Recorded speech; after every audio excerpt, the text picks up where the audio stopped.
Okay, we are live. Hi, everybody. My name is Olga, and I'm very happy to have this meeting today. Let me introduce myself and my colleague. I'm a senior product manager at Taxdome, so we're working on software for accountants, and it's a leading company on US market, and hopefully we will conquer the world soon. And I used to work as a product managers in AI startups, and we've been working together with Vera. That's how we met each other, and we've been all working together also at Yandex, which is one of like Russian Google, one of the biggest Russian tech companies. And obviously, I'm very, very curious about about AI product management. And in my LinkedIn, I've texted that I am AI product manager, in fact.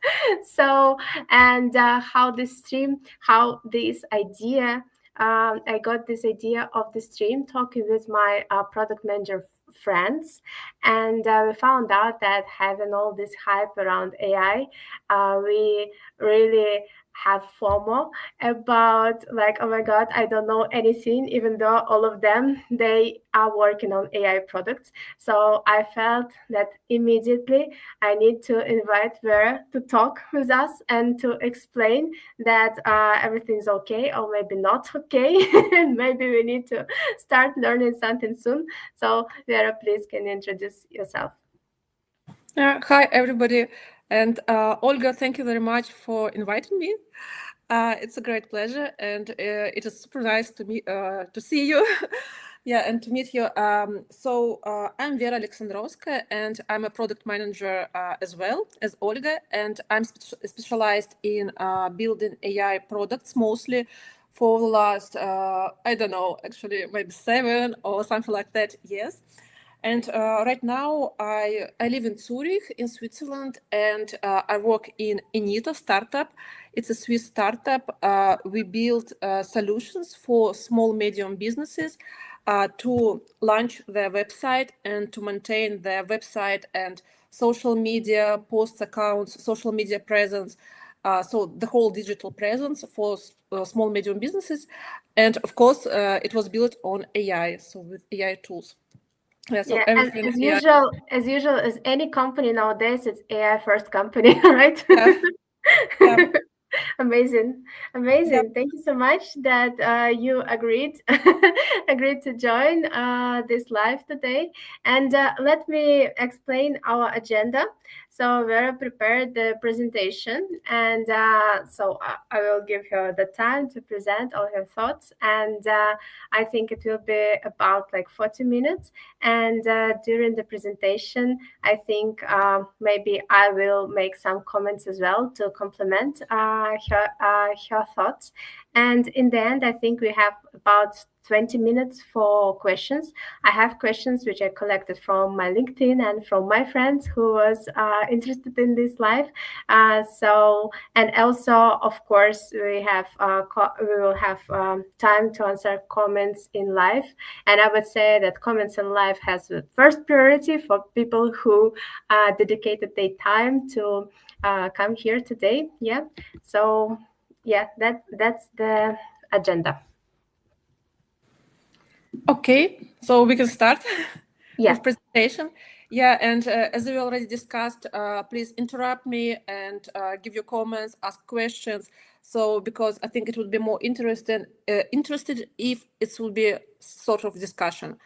Yeah. So I will start sharing my screen. One moment.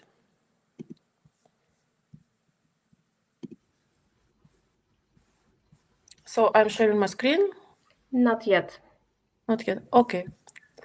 I see. Yeah. Yeah.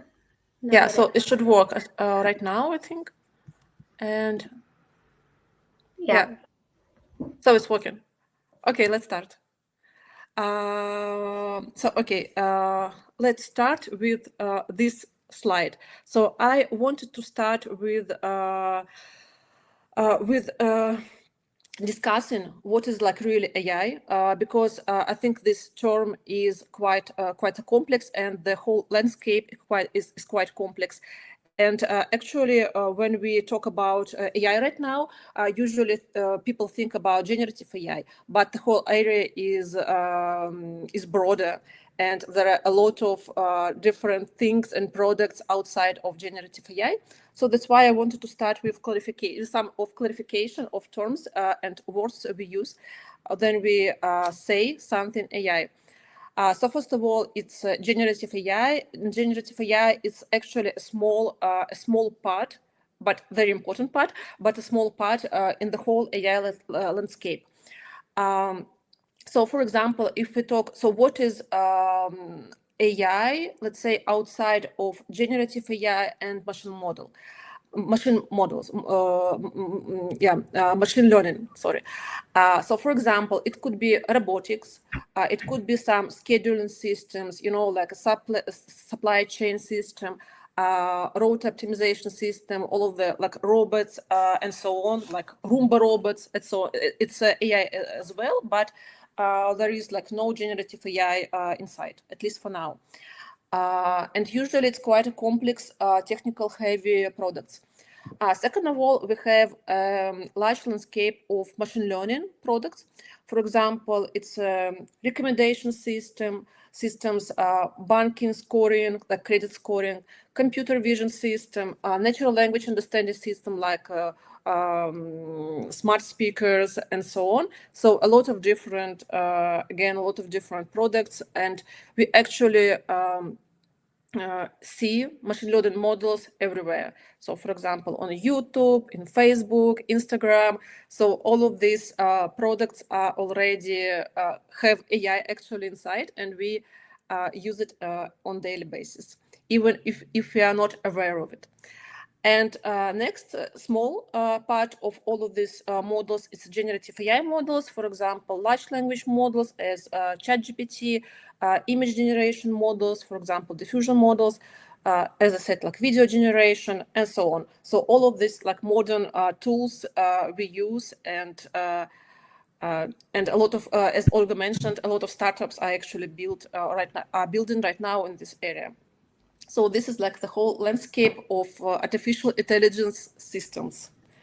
May I interrupt you here? And first Yeah. of all, I wanted to say thank you so much that you started exactly from this point, from this topic, because I really think that people very often mix up the terms, and that's good that we want to be on the same page. And also, I very often notice that even after this kind of explanations, people don't understand. Let's say people without technical background, they don't understand what's the difference between Gen AI and machine learning. Like, can you Um, explain in a very simple words, maybe for people who is new in this domain? mhm. Yeah, so put in simple, for example, machine learning models, they generally predict, for example, they either classify tasks, for example, is it like a dog or cat, like a simple computer vision tasks, or they make recommendations, like they sort items, for example, like in Facebook feed or something like that. Or for example, they can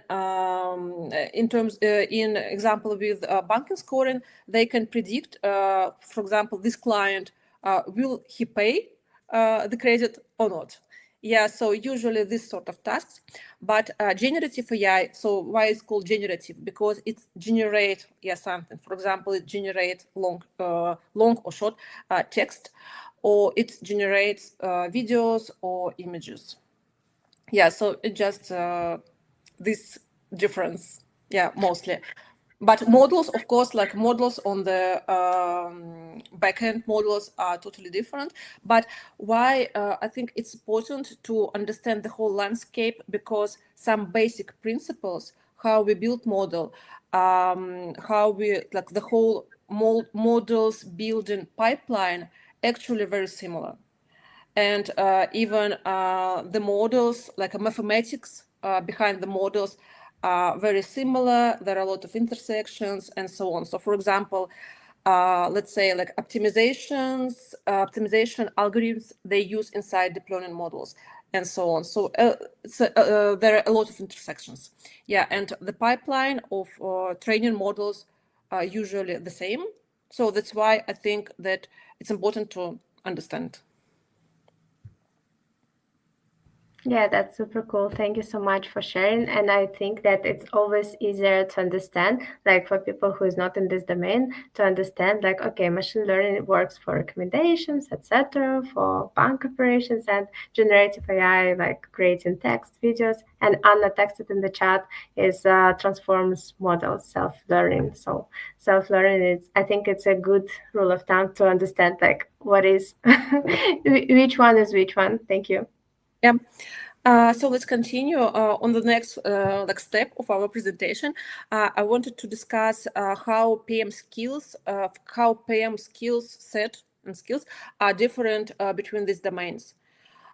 Based on my experience, so I think that actually all of the even PMs I met from robotics area or like hardware products, even with AI, they are usually very, let's say, like technical heavy engineers. They're engineer type PMs, so they understand technology behind everything, and they have like more engineer like mindset. They are good with talking with engineers team and so on. And in my experience, they so I would say that usually they don't solve tasks like user experience or stuff like that.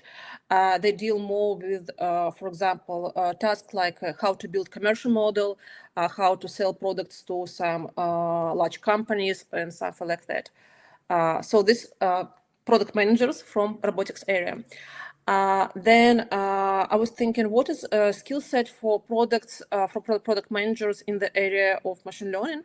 So usually, I think that these people are good with data, with large data sets, with dealing with large data sets. They're good with metrics, with technical metrics and product metrics. In a lot of cases, you need to be good with A/B testing because, as we discussed earlier, a lot of machine learning products are, for example, recommendations and so on. So it's B2C products and they're tested on A/B tests. So you should be good with statistics as well. So this is like from the like a big picture perspective on the skill set of products who work in machine learning area. And after that, I was thinking about generative AI product managers. And based on my experience, these people are good and they like prototyping, like rapid prototyping. They're good with prompt engineering. Sometimes they can do a little bit of programming.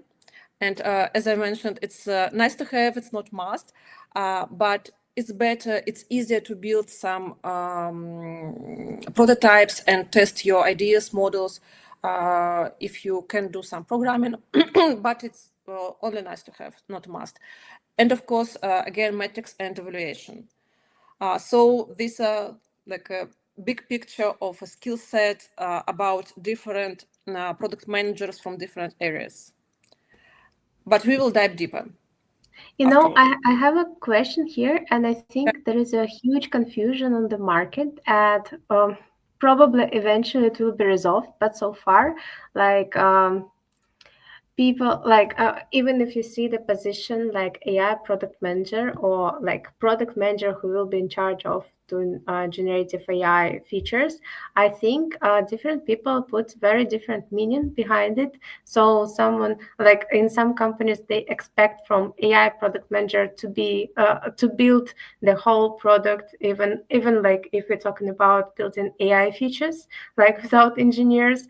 Sometimes this is about prototype and etc. Sometimes this is about, let's say, AI powered product managers who are using in some AI tools and they're calling themselves AI powered product managers.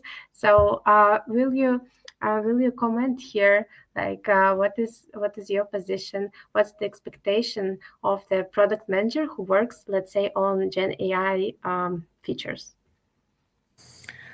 Yeah, it's a good question. So probably because the area is quite new.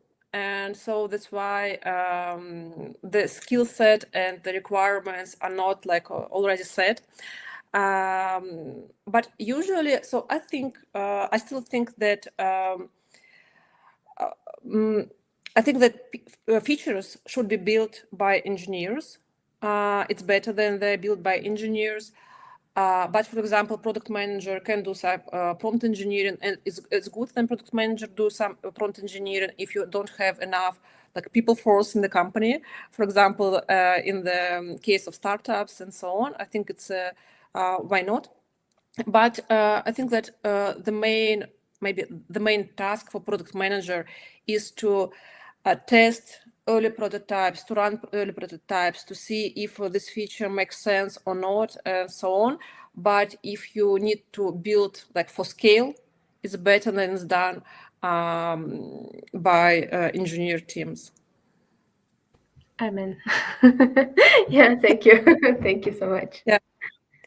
Yeah. Okay. So let's continue. Yeah. So I then wanted to start speaking about how does like usual tasks uh, differ for AI product manager or comparing to like normal product manager. But of course, the different products have like different steps, different stages, and different skill set. For example, there is a huge difference between B2B products and B2C products, or SaaS products, and so on.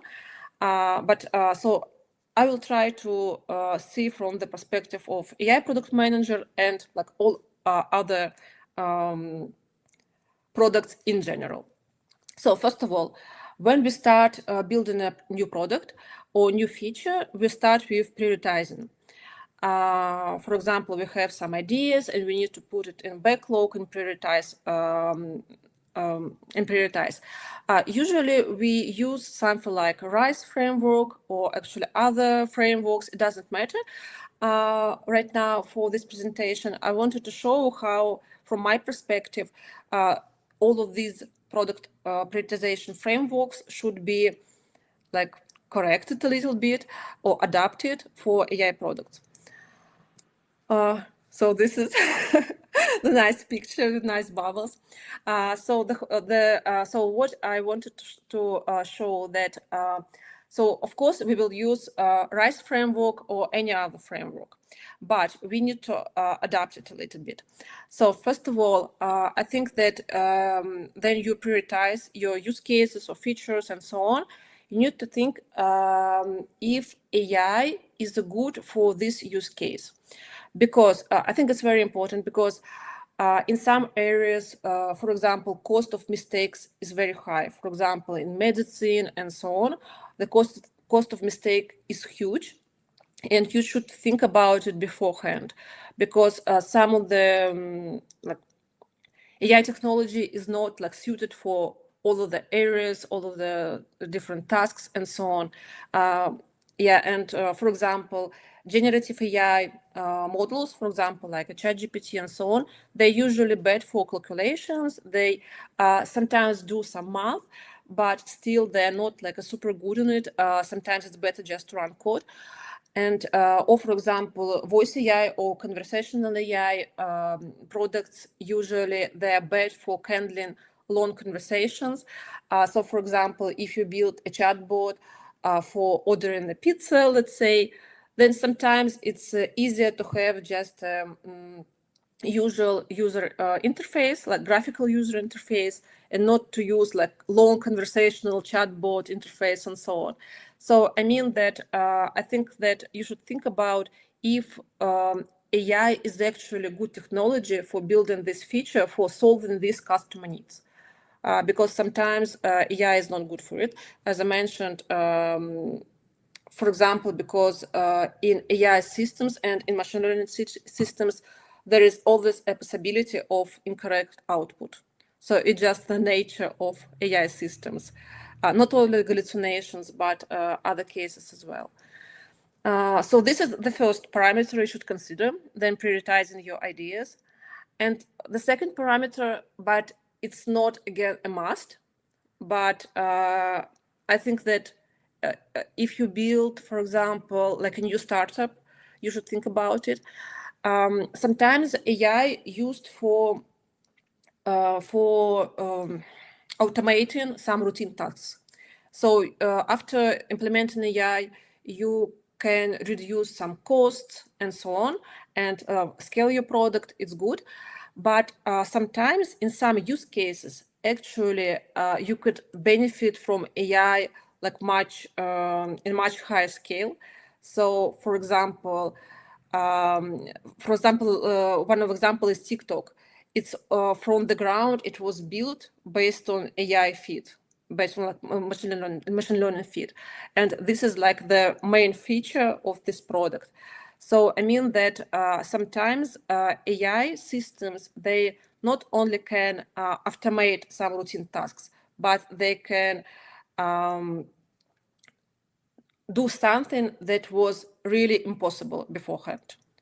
For example, another, I will mention another example, and it's quite a recent example, and I use it. I use this for right now for customer development calls. So then previously you had to outreach some potential customers with the cold calls. You have to write the personalized letter manually for each customer, or you can use not personalized like letters. You can send like some average letters but with lower conversion. But right now with AI, you could actually automatically send personalized letters to every person. And I think it's one of the example then AI actually like benefit 10 times than previously. So this is like my idea how I think that prioritizing should be adapted then you are dealing with AI products. Wow, sounds very cool. I also think, I mean, like it's really interesting, like that we have some in AI products. We have some obstacles that doesn't come to our mind. We just need to train our own networks, like regarding some limitation or let's say mistakes if we're talking about some sensitive domains. I Yeah. also yeah, I also was thinking about the cost, like talking about prioritization. Let's say in my current company which I'm working for, we were thinking about the AI summary. And this is a very pressure issue because on the one hand, like we need to understand how, like what's the real demand behind it. On the other hand, we need to understand like every time when customer opens the certain page, we provide them summary, but each summary is not for free for us. So we Yeah. need to buy a token and like how to understand what's the real value behind it, and are we going to ask extra plan for these features from our customers or what? So this is a very tricky moment, honestly. Not I'm not sure like how we should treat it, because like it's not clear if you're not going to bill our customers from these requests. So how we're going to change our pricing and how we're going to understand the real value behind this feature? So this is a Mhm. good question. Yeah, it's actually interesting question. Yeah, of course, if you build a generative AI model and you don't build it from the ground and you use external models through API, so definitely you will need to pay. Yeah, you will need to pay for each token.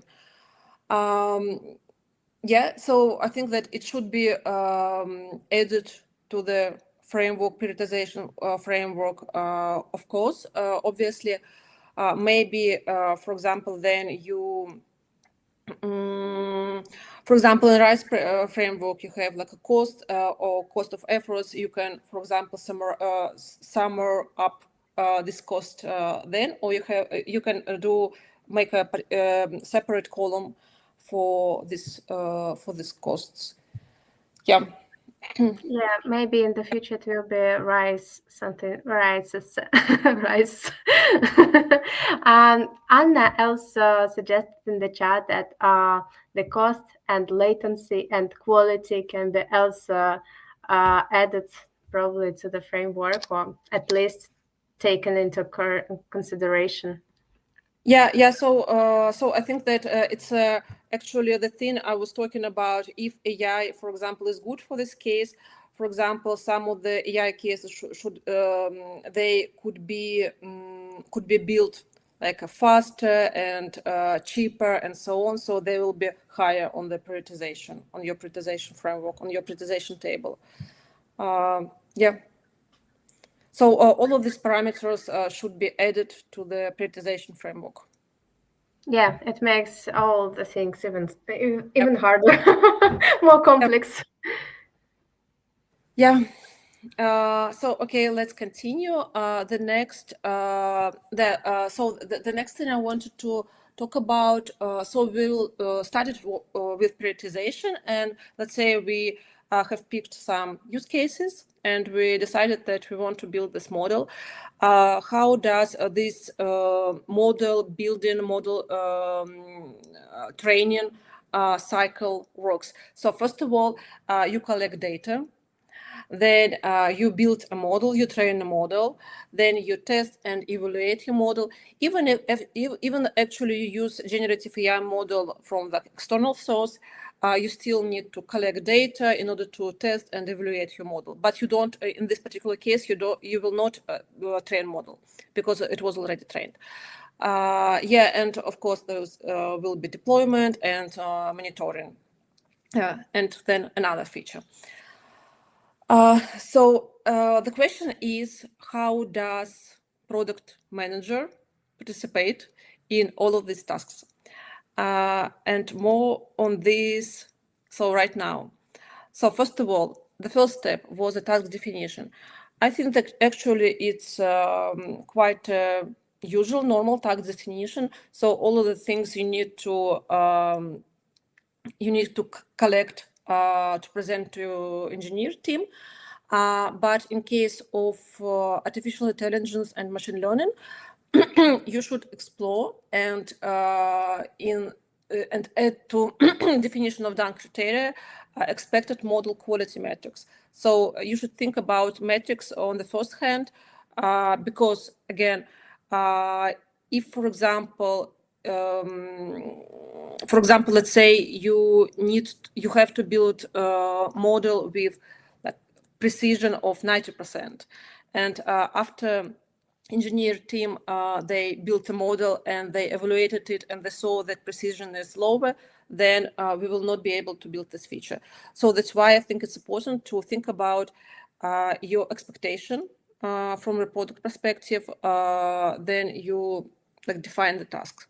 So you should think about metrics beforehand. Then you start doing a data collection. So it depends on the task actually, but even if you, as I said, even if you work on generative AI, you need to collect some data sets for evaluating. And if you build machine learning model, then you need to collect data set for training model and then for evaluating as well. And what product manager do at this step, they actually define product requirements for the data set. They can suggest some features because they know how does product work and so on. So for example, if they build recommendation system, let's say for some product, let's say it's TV stream or something like that. They know users and they know who are the users, their age, and they, for example, know how age affect engagement and so on. So that's why they will suggest adding this feature to the data set. So that's why I think that because product managers, they understand the area, they understand the customers, they are they must participate in the data collection step. Yeah, and the next step is, for example, then you need to build, then you need to train model, and or you need to evaluate model. There is a step. Then you need to how to say, like, to annotate data. So, for example, if you build video video recognition model, then you need a labeled data as showed in my slide. So it's like a photo with autos. Yeah, so because we need to show the model that these are the autos. So, and product manager, they participate on this step because, for example, they know the task and they can describe the annotation algorithm. So, for example, on this case with labeling with annotating video data, they can say that um, we need to annotate only autos or only cars, or we need to annotate like buses as well, or we need to annotate like other vehicles as well. So because they know the task, so that's why again then you're collecting all the data sets. Product managers are super important people because they understand the subject area, customers, the task, and so on. So it was complicated, I know. The next step is then you already built a model. So first of all, you collected data, then you built a model. And what do you do next? You need to evaluate it. Was it actually good or not? On this step, you define metrics. You define so-called offline metrics and online metrics. Offline metrics, as for example, they are calculated based on data sets. And online metrics, it's metrics you can track through A/B tests.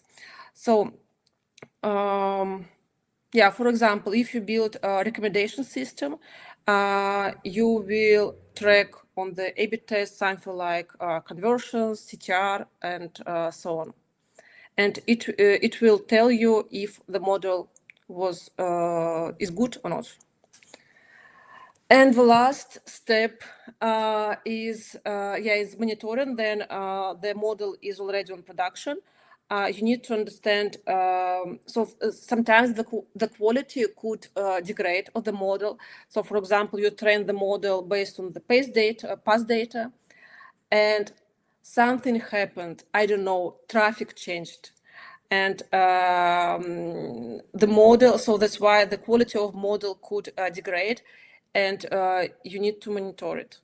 And again, on the step, product manager decide which metric will show us that the model is not good, is good enough, and so on. So I wanted to say that product managers, they participate on actually almost every step. Then models are built. Yeah, so it's not just they say that we want to build this feature for these users and that's it. They participate in a lot of steps of the model training lifecycle. And Yeah. Wow, it's a lot. yeah, It's a lot. yeah, I have a question here. yeah. Yeah, obviously, like everybody would love to train their own models, and it seems like all this flow, which we just passed through, is not for small companies. I mean, it looks like it worth Yeah. it only. I mean, like, because if we need online metrics, correct me if I'm wrong, but it seems to me if we need online metrics, we need to build them. It means that we need to have a lot of customers to check this data. So it means that this option to train their own model is available only for companies who already have a lot of customers, isn't it? Mm, it's an interesting question. I think that actually it depends on the use cases. For example, I can imagine some startup building their own model, and because this model is their product, I don't know, so I can imagine Mm-hmm. it. But of course, if you build some like a business application, I think that smaller companies will use external models. Yeah, if they're building some like if they're implementing generative AI, yes. But if they implement some machine learning, sometimes they can use already trained models. For example, for computer vision, it's super like super often done.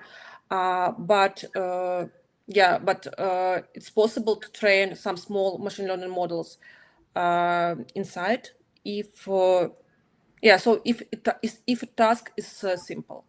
But usually small companies in the generative AI world, they will use external models through API.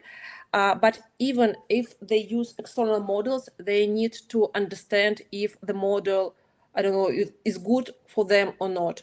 And they need to evaluate it. And that's why, in any case, they will need to gather data sets. For example, then I was working on startups in Chatfuel, for example. We um, we tested different models, and we didn't have resources to gather some large data sets, and we just built some small data sets in our company, and we just so we annotated data using our team resources. So it's possible to gather some, I don't know, 100, 200, 300 rows data set and evaluate at least on this data set. And it will show you if the model is good or not for your use case. Mm-hmm.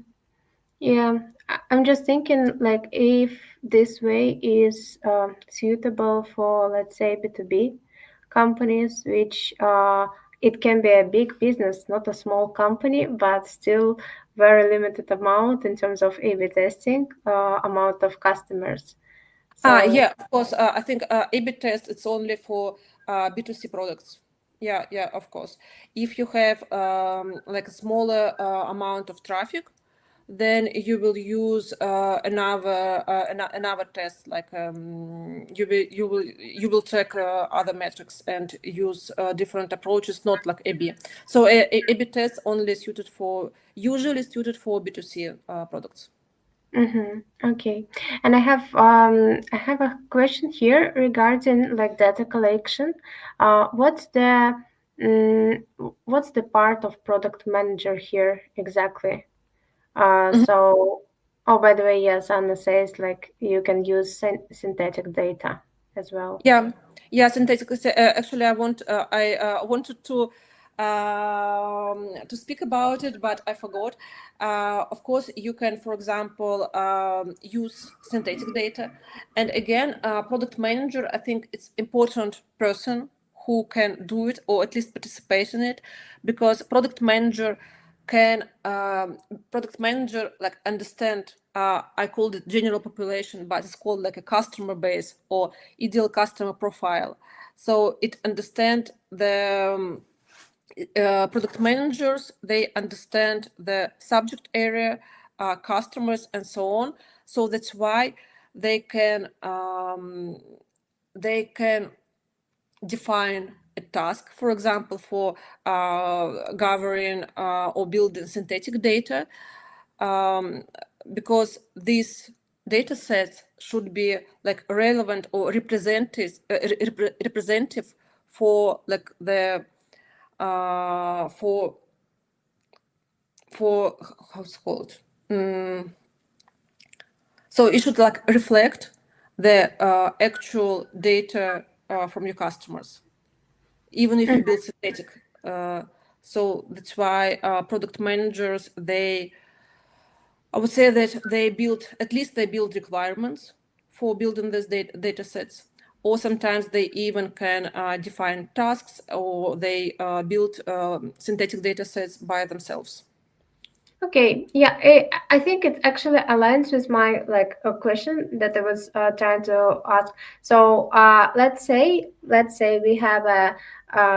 we need to use synthetic data, and I'm a product manager on this new for me project. So tell me as my lead, like what which steps I supposed to do? Okay, like we need to collect some data. You said.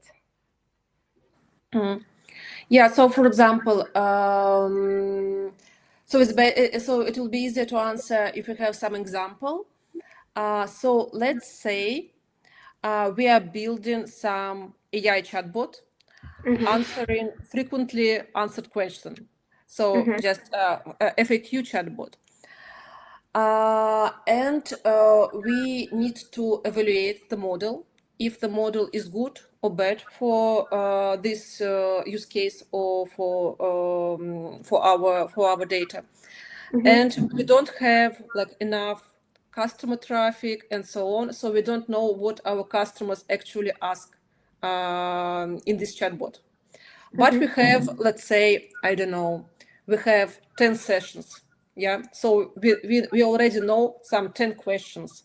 Yeah. Mm-hmm. And we can, for example, transform this data set of 10 questions into, let's say, 1,000 question Mm-hmm. using, let's say, ChatGPT. We will define a task for ChatGPT to enrich these 10 queries into 1,000 queries. For example, by using synonyms or reformulating them and so on. So this one of the approaches could be done. Yeah, So and in this case, product manager takes these 10 questions by himself, goes to ChatGPT and creates this synthetic data. Okay, yeah, yeah. so it's one of the approaches. I wanted to show you that product manager on this step it's very like a important person because he knows the task, yeah, and he Mhm. knows what to build, yeah, because all of the tasks actually could be built by engineers team, but I think in any case, software engineer will come to you and asking what are the requirements for this data set. Yeah, Mhm. so Okay, so this is the collaboration as always. Product manager sets the requirements, and maybe by himself or data engineer goes and creates or collects data. Okay, yeah, that's more clear. Thanks. yeah, so let's continue to the next slide. Yeah, so right now I wanted to talk about metrics, yeah, for machine learning and generative AI. So I wanted to mention two examples. So only examples because it's I think that it's impossible to talk about all of the different metrics for different kind of products because this topic is huge. But I wanted to show you on the step actually for new product managers who wanted to transition into AI product managers, which skills or which topics they need to think about and to, for example, to read something about it and so on, or they will know what to expect actually. So, for example, there is a little bit of mathematics, but only a little bit. So, for example, one of the example of metrics for machine learning. So let's say we build some classification system. For example, let's say image classification, and we classify the images into the dogs or cats. Yeah, so very simple. Yeah, and how will we know if our model is like good enough or bad? There is a very simple and very important two metrics, precision and recall. Precision told us, is telling us, for example, let's one moment. I need to a little bit to think about. So, for example, let's say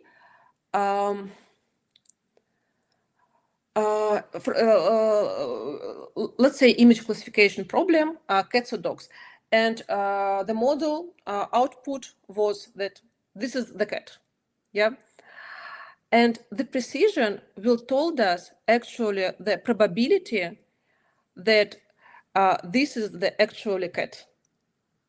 Yeah, so for example, if the model told us that this is the cat and precision is 80%, that we will know that we still have 20% probability that it is not the cat. So precision metric told us like this precision, the precision of the model. Then there is actually the supplementary metric, recall. For example, if still the model told us that this is the cat, and metric recall will told us that,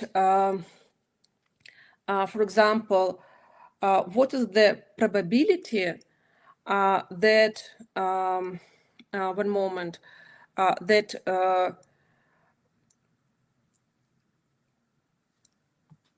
sorry, I'm a little bit stuck one moment. So if, for example, precision is told us the probability that this is the cat, that recall will told us that oh, that that probability that this is the dog. So I mean that these are supplementary metrics, and there are metrics then you can combine precision and recall. And the task for product manager is to find the balance between these two metrics, because usually if precision is lower, then recall is better, or the precision is better, then recall is lower. So we need to find some balance. This is just I an think I example. can. I think I had, I mean, not I think I had exactly this kind of task when I was working at Yandex Images.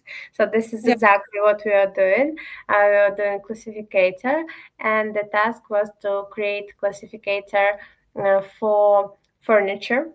And it's not so easy because like in furniture classificator we had not only let's say sofas and chairs. We had also plants, which is kind of furniture for home, and so we had.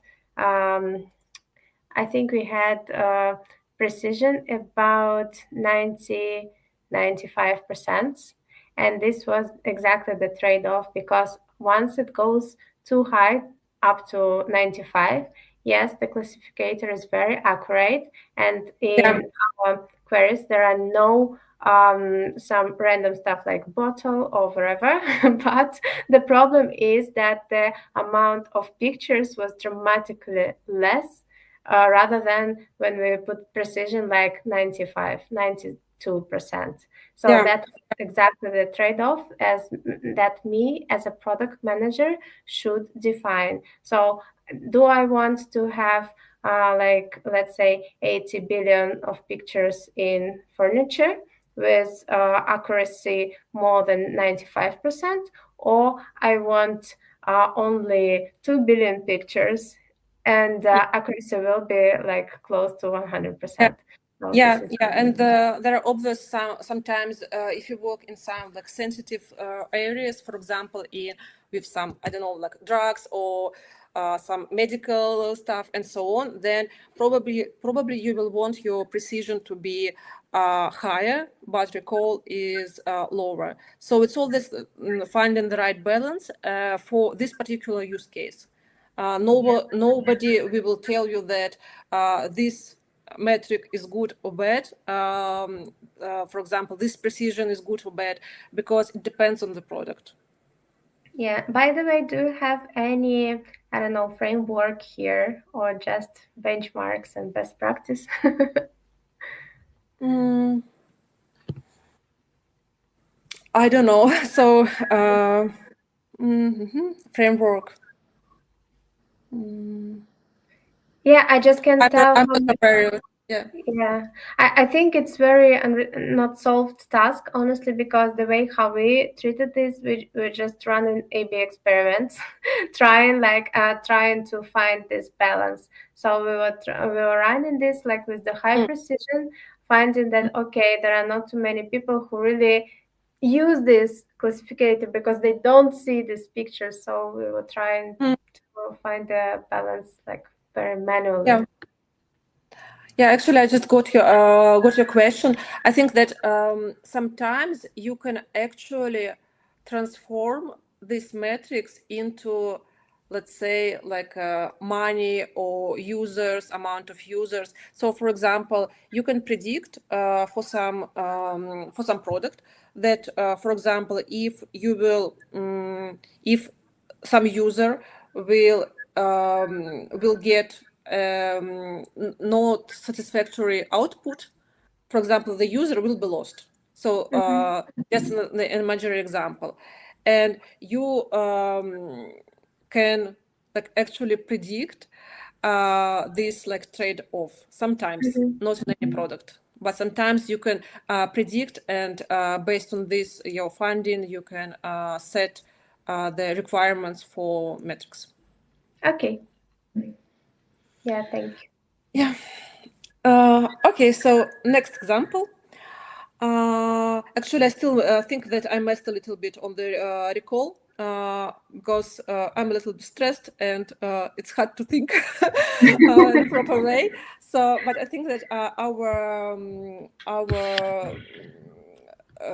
guest will understand and research this question by themselves because it's quite interesting. And actually, these are very similar to the medicine industry, but they have, for example, then you do some blood work, some blood test analysis, you will have for this specificity and sensitivity, as far as I remember. And these are actually very similar metrics as this. Okay, so next example, it's an example of metrics for large language models. And this is a case, then you build a question answering system. In this case, with RAG, with information retrieval. So it's like a, let's say, FAQ chatbot. What I wanted to show you that, for example, we can calculate these metrics. For example, we have some model response. So model, for example, answered la la la, and they have ground truth answer, and it is a little bit different. So we have some claims from the model response which are not accurate. Then we have some claims from the ground truth answer which model have not covered. And we have some intersection, like the super correct claims, super correct parts of the answer. And using these calculated like figures, we can actually again, in this case, we can calculate precision of and recall of this answer. So how model response was accurate, and how it was have it covered everything, and in terms of like recall. For example, model response covered everything on the ground truth answer, then recall will be 100%. So again, just an example that there are different type of metrics for LLMs, but they are built on the like similar sense. Of course, there are some, for example, metrics for tracking hallucinations, and so on, for context utilization, and there are like 100 other metrics, but yeah, it's still very similar to the classical machine learning.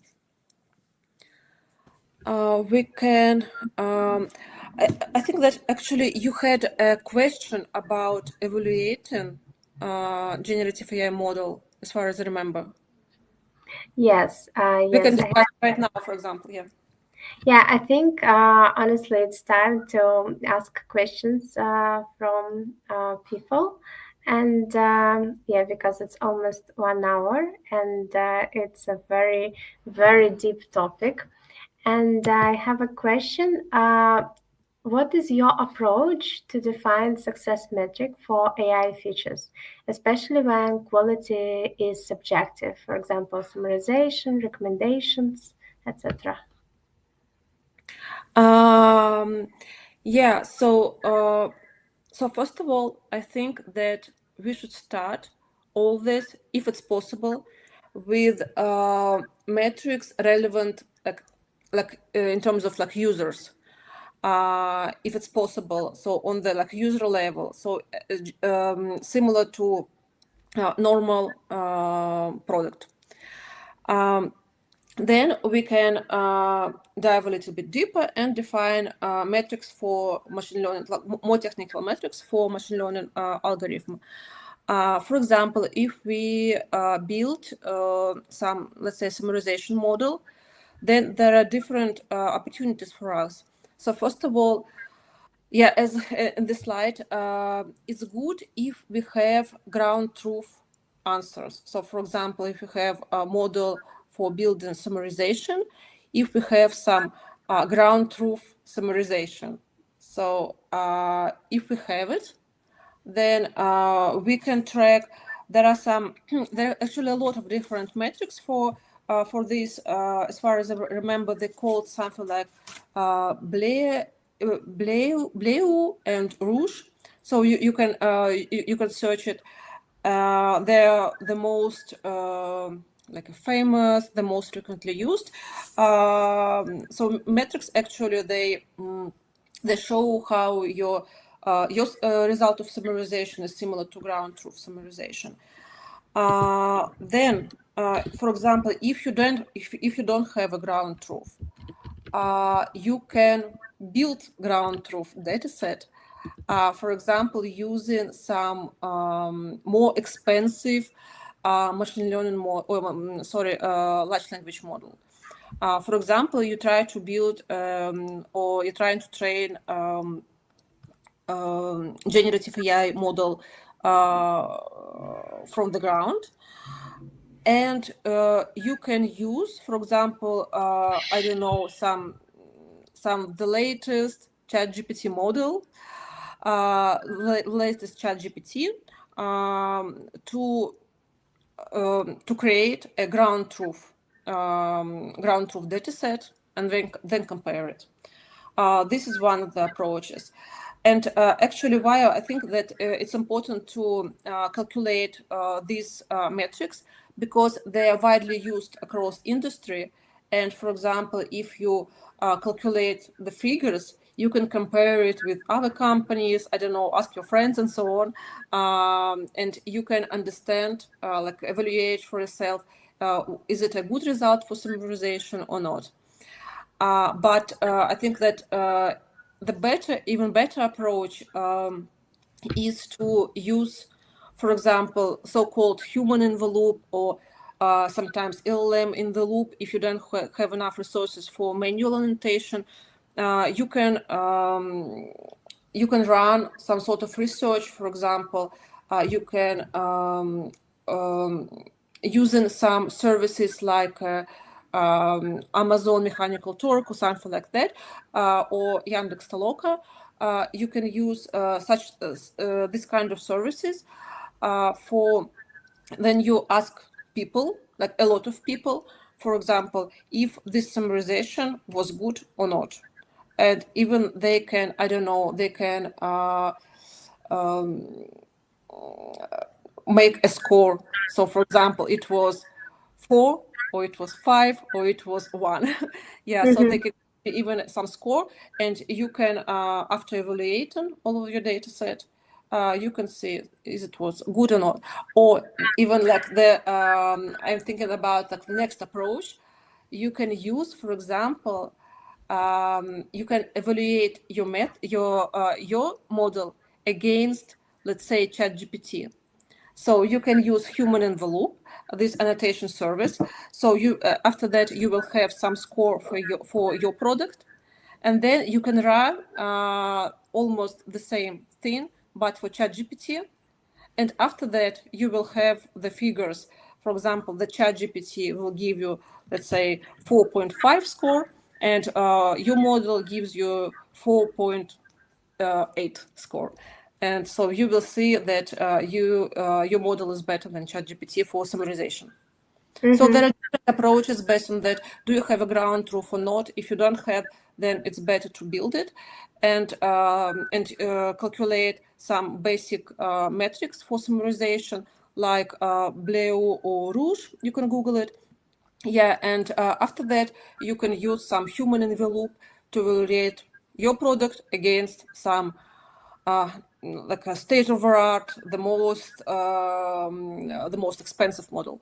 Yeah. Mm-hmm. Yeah, I just found out that also this you need to put to your costs in your Yeah, eyes. You know, like you need to yeah, think. yeah. Actually, yes. So evaluating actually is cost as well. Sometimes it's cost a little bit cheaper, but not always, because you need to run evaluation like constantly. Because as I mentioned earlier, you need to evaluate your model from time, at least from time to time, because Mhm. the quality could degrade. So yes, so you have to add it to your prioritization model as well. The cost for evaluating. Yeah. And also, Anna texted in the chat about golden dataset. Is it exactly what you said? Is it ground truth? Yeah, golden dataset. So it's I think it's just another word for it. So yeah, so the data set, for example, made with humans, or for example, sometimes you can download these data sets from the internet. So it depends on the task, it depends on the product. But it's like a data set about what you know, that this is that the data is like not like good luck, but it's like a truth. Yeah. Yeah, gotcha. Yeah, yeah, that's amazing. And so, can we wrap up, or you have something else that you would like to Yeah, discuss? actually, only two topics I haven't covered.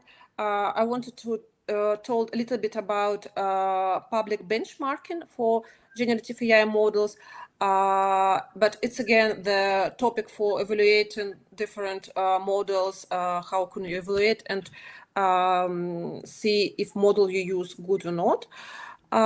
So it's just like keywords for you to search. But it's important to be a little bit cautious about it, because it's possible like to boost the correct position on this and similar leaderboards. So sometimes they don't reflect the actual quality of the model. But in any case, you can take it into account. And the next thing, okay, it's we already covered it. We wanted to talk about agentic LLMs, agentic AI a little bit, but we can skip it. Maybe it's like more advanced. It's next. Maybe it's a subject for the next round. Yeah, I Yeah, feel we had the questions like about agentic yeah, AI, and I think like we didn't cover the basics. So if you like this live stream, please request the second part, and we'll make the separate one about agentic AI, especially because it's a very hot topic nowadays. Yeah. yeah, Um, yeah. And I wanted to to summarize everything that. So from my point of view, AI and ML products are doable in terms of it's not like creating a starship and so on. So, but I think that it's better if you like to work with data, with metrics, a little bit of mathematics sometimes, a little bit of engineering, not only like usability and talking with users and so on. Other parts usually, so more technical parts, this part of work they exist. Yeah, and you have to be aware of it and like it. Sometimes it could be beneficial to take some courses on ML and AI, some like basics about like model training, life cycle, and so on. There are some classical courses, for example, from Andrew he have I like very much his new product, deep learning AI, as far as I remember. They have like plenty of courses on different AI topics and different specialization in AI. Yeah, and the third thing that I think that it's every product manager in AI should be aware of it, that quality and hallucinations could be a bottleneck, because I experienced products, then we built products with AI, and we postpone evaluating the quality till the end. And after building all of the front end, back end, and so on, at the end, they see that quality is like not enough. So our use case, it's not good for automating with AI. And yeah, this could be painful. So that's why I think, so first of all, evaluating beforehand, test and prototype in advance. I think it's important. Yeah, it's a very good input. Honestly, yes, I think it's a typical mistake that everybody faced who, who worked for new models. Yes, thank you so much.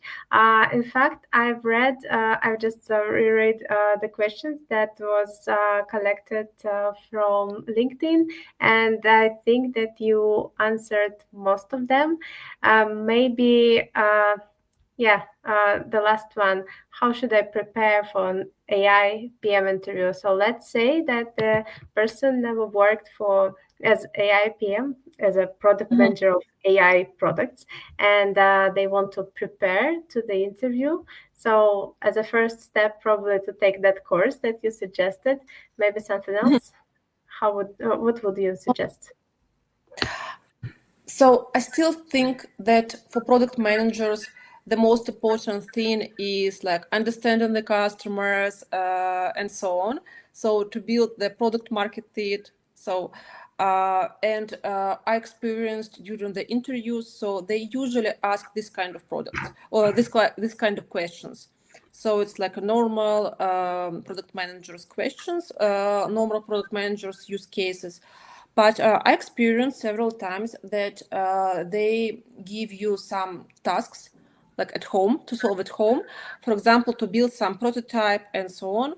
But it's I don't think that it's very complicated. There are plenty of tools right now to build some prototypes, just to use like common product managers management sense. Yeah. Yes. Yeah, but Yeah. I haven't like experienced something like unexpected on this type of interviews, because so usually the main thing is to build the right product to solve users' tasks and solve users' pain point. Yeah. Yeah, thank you so much.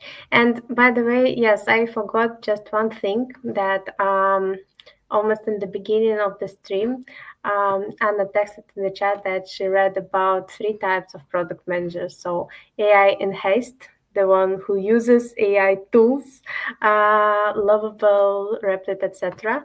Yeah, I can remove this. The one who builds AI products by uses existing models like ChatGPT, Gemini, etc. And the third type is who trains new models. What do you think about this kind of classification? Mm, uh, Yeah, why not? So probably, so definitely we will need more like specification, and I think that in future we will have it. So it's good that right now we already have like AI product manager. So it's more like clear that these people, like this person, is like understand the AI landscape and understand the like the whole pipeline of building or at least using and evaluating models. Yeah, and have some like technical skills and a little bit analytics team skills. Yeah, but I think that in future we will have, so just as usual, we will have like more niche, more like specializations inside like this broad specialization, because yeah, as we already discussed, actually the artificial intelligence, it's a huge and broad sector. Yeah. That's true, and thank you so much for showing us this deepness at least a bit. So I think at least for me it became a bit more understandable which parts like I need to cover. I need to read more. Some things I was very happy to listen about this, and I was like, oh, I have this experience. I know. So it made me feel more calm and confident about my experience, and I will definitely take that course, and I think it will be helpful. Thank you so much. Yeah, thank you, Olga. Yeah, so it was very nice. Have a good evening, everybody. Thank you for your participation in the chat as well. Bye bye. Okay, bye bye.